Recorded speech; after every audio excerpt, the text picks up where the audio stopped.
पुढे बघा काय दिलं त्यांचं म्हणणं असं आहे, पुढे काय दिलेलं बघा की एल बरोबर एम बरोबर एन, म्हणजे या एल एम एन यांच्या काहीतरी समान संख्या आहे, काहीतरी समान संख्या आहे. आपण काय करूया 100 मानून घेऊ, काहीतरी समान आहे.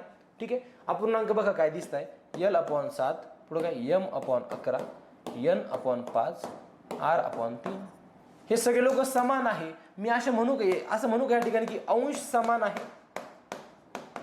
बघा अजून एक 7 नियम म्हणलं त्यातला हा एक नियम आहे, अंश छेद आणि अंश समान आणि छेद समानचा. हा पुढचा नियम आहे. बघा हे सगळे समान आहे ना, मग नियम काय असतो, जेव्हा सर्व अपूर्णांकांचे अंश समान असतील, जेव्हा सर्व अपूर्णांकांचे अंश समान असतील त्यावेळेस लहान आणि मोठा कसा ओळखायचा, बरोबर. तर काय उलट बघा, ज्याचा छेद लहान तो अपूर्णांक मोठा, ज्याचा छेद मोठा तो अपूर्णांक लहान. काय विचारलं या ठिकाणी, तर सर्वात मोठा अपूर्णांक विचारलेला, सर्वात मोठा अपूर्णांक विचार, उलट करायचं या ठिकाणी.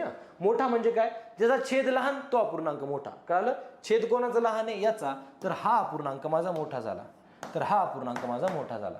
तर यांच्यापैकी सगळ्यात लहान कोण आहे, M/11 हा सर्वात लहान झाला. कळालं प्रत्येकाला.